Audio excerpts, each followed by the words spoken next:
अच्छा जी भाई, अब हम स्टार्ट करते हैं एक्सरसाइज 11 बी का क्वेश्चन नंबर 5। ठीक है। अच्छा, यहाँ पे जो है वो रोम्बस के बारे में जो है वो बात हो रही है।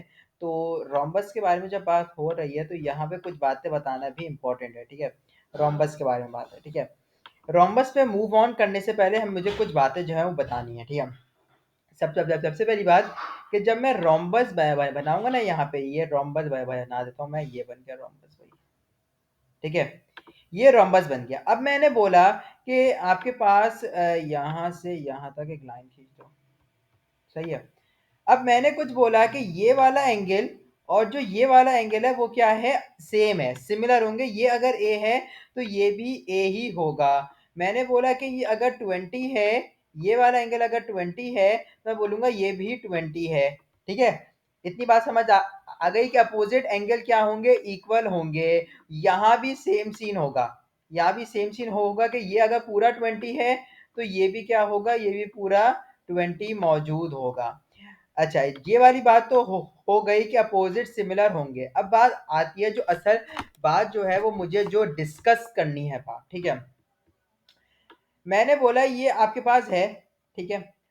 अब मैंने बोला कि आपके पास रोम्बस में मुझे पता है कि ये वाली साइड और जो ये वाली साइड है ये आपके पास पैरेलल होती है। क्या होती है, पैरेलल होती है। और ये वाली साइड और ये वाली साइड पैरेलल होती है। ठीक है। अब सुनना गौर से, ये मैंने अगर बताया हो पहले, गलती से अगर मैंने बता दिया हो तो ये जेड एंगल की प्रॉपर्टी बताई थी, जेड एंगल वाली, कि जो ये एंगल होगा वही ये वाला एंगल होगा। तो मैं बोलता हूँ कि अगर ये आपके पास 30 है तो मैं बोलूंगा कि ये भी क्या है आपके पास, ये भी आपके पास 30 मौजूद होना चाहिए। ठीक है। वैसी मैंने अगर यहाँ पे एक जेड एंगल वाली बात हो गई, एक अपोजिट एंगल से इक्वल वाली बात हो गई। ठीक है। अब आते हैं दूसरे वाले कॉन्सेप्ट के ऊपर। दूसरा वाला कॉन्सेप्ट जो है वो आपके पास बोलता है कि भाई देखो, वो कह रहा है कि यहाँ पे आपने ड्रॉ किया ट्रायंगल। ठीक है। अब जो ये वाला एंगल है और जो ये वाला एंगल है ये आपके पास क्या है, ये सेम होंगे क्योंकि पैरेलल लाइंस पे ये फॉर्म कर रहे हैं। ये क्या होंगे, सेम होंगे। ये अगर ए है तो ये भी ए ही होगा। और ये क्या होगा, ये फॉर एग्जाम्पल से 30 दिया हुआ है तो आप कैसे सॉल्व करोगे, ए प्लस 30 इज इक्वल टू 180 और फिर ए टू ए आपके पास 150, तो आंसर आ जाएगा 75। इन सिंपल में बात करूं। ठीक है। ये वाली सारी बातें जो थी वो मुझे बतानी थी। अब हम स्टार्ट करते हैं क्वेश्चन की तरफ। क्वेश्चन में और आपके पास क्लियर हो जाएगी सारी बातें। ठीक है। अच्छा जी, क्वेश्चन में क्या बात चल रही है ये देखो भाई, यहाँ पे आओ, मैं कैलकुलेटर खोल लूँ जरा, एक सेकंड। अच्छा जी, पार्ट नंबर ए के बारे में बात करते हैं। ठीक है। पार्ट नंबर ए, ए की वैल्यू क्या है, 114 है। ए क्या है, 114 है। क्योंकि अपोजिट एंगल है, मुझे समझाने की जरूरत नहीं है। ठीक है। क्योंकि ए आपके पास बन रहा है यहाँ पे और ये इसके अपोजिट है, तो 114 इसका आंसर हो गया। ठीक है। यहाँ तक बात क्लियर है, क्लियर है। अब बी पे आओ। बी पे मैंने प्रॉपर्टी बताई थी कि जब ये बी है तो ये भी क्या है, बी है। और जब ये बी बन गया तो ये एक अदद पूरा ट्राइंगल भी बन गया। जब ये पूरा ट्राइंगल बन गया है तो मैं यहाँ पे बोल सकता हूँ आपके पास कि B plus B plus 114 is equal to 180। फिर आप लिख सकते हो 2b, बी पी प्लस हो गया 180 minus 114। 2b is equal to 180 minus 114 होता है 66। और b की वैल्यू आ जाएगी, b इज इक्वल टू 33। ये आपके पास आंसर हो जाएगा। ठीक है। यहां तक कोई मसला है तो बताओ, यकीनन से कोई भी मसला नहीं होगा। अच्छा, पार्ट बी पे आओ। पार्ट बी भी वैसा ही पार्ट है, एकदम वैसा पार्ट है। ठीक है। अब सी का आंसर देखो ये जेड एंगल बन रहा है, बस बन रहा है। तो ये सी जब है तो ये 38 हो जाएगा। ठीक है। ये क्या हो जाएगा, 38 हो जाएगा। तो मैं यहाँ लिख देता हूँ पार्ट बी में सी इज इक्वल टू 38 और ये आंसर हो गया।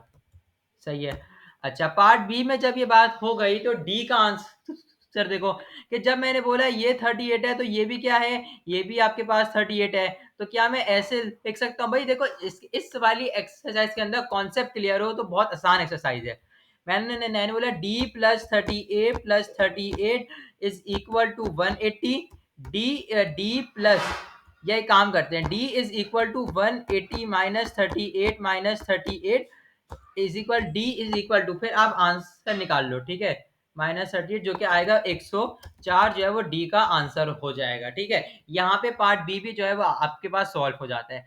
फिर आओ पार्ट सी के ऊपर, पार्ट सी क्या आपसे कह रहे हैं, ठीक है। अब सुनना बात, पार्ट सी बोल रहा है भाई देखो यहाँ पे बन रहा है आपके पास एंगल ई, सही है।